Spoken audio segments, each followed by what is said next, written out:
दोस्तों, छुआछूत एक बुराई, एक बीमारी के तौर पे होती है जो किसी भी समाज में अगर प्रवेश कर जाती है तो उस समाज के पूरे स्वरूप को बदल देती है। समाज में रहने वाले लोगों के बीच में कहीं ना कहीं गलत भावना उत्पन्न करती है, लोगों में भेदभाव पैदा करती है, लोगों में हीन भावना पैदा करती है, उनकी एकता में कहीं ना कहीं विघ्न डालती है और उनके विकास में कहीं ना कहीं विघ्न होता है। यदि किसी भी समाज, किसी भी राष्ट्र में छुआछूत जैसी बीमारी जैसे भाव उत्पन्न हो जाते हैं तो कहीं ना कहीं ये पूरे समाज, पूरे राष्ट्र के लिए गलत होता है, उनको आगे बढ़ने, उनके विकास होने के लिए गलत होता है। दोस्तों, हमारे भारत में भी कहीं ना कहीं से ऐसी बीमारी प्रवेश कर गई जिसकी वजह से हमारे देश के विकास में, हमारे देश के लोगों में कहीं ना कहीं गलत प्रभाव पड़ा इसका, जिसकी वजह से हमारे देश के लोग एक दूसरे के प्रति कहीं ना कहीं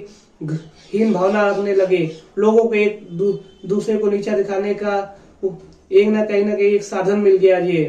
दोस्तों, छुआछूत जो है इसको खत्म करने के लिए हमारे क्रांतिकारी, हमारे महान लोगों ने बहुत बार आवाज उठाई और बहुत ऐसे प्रयास किए जिसकी वजह से ये कहीं ना कहीं कम तो हुई लेकिन खत्म नहीं हुई।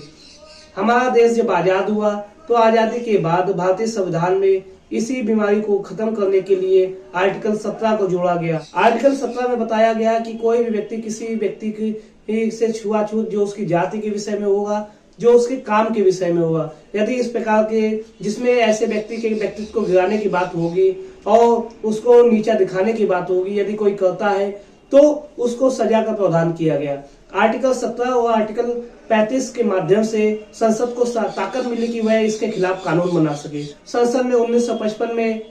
अस्पृश्यता अपराध अधिनियम 1955 पारित किया गया, जिसमें यह प्रावधान किया गया यदि कोई व्यक्ति छुआछूत से संबंधित कोई अपराध कारित करता है तो उसे 6 माह तक की सजा से और 500 रुपए तक के जुर्माने से दंडित किया जा सकेगा। सन 1967 में अस्पृश्यता अपराध अधिनियम 1955 में संशोधन करके इसका नाम बदल के सिविल अधिकार संरक्षण अधिनियम 1955 रख दिया गया और इसमें और भी कठोर दंड के प्रावधान कर दिया गया और लोक सेवकों को यह निर्देश दे दिया गया कि लोक सेवकों का के जांच करने का पूरा अधिकार होगा, उनका कर्तव्य होगा कि ऐसे अगर कहीं ना कहीं ऐसा अपराध उनके समझ आता है तो उन्हें जांच करनी पड़ेगी। यदि वह इसमें कहीं ना कहीं लापरवाही करते तो यह माना जाएगा लोक सेवक ही इस ऐसे कार्य को करने के लिए उत्प्रेरित कर रहे हैं। दोस्तों,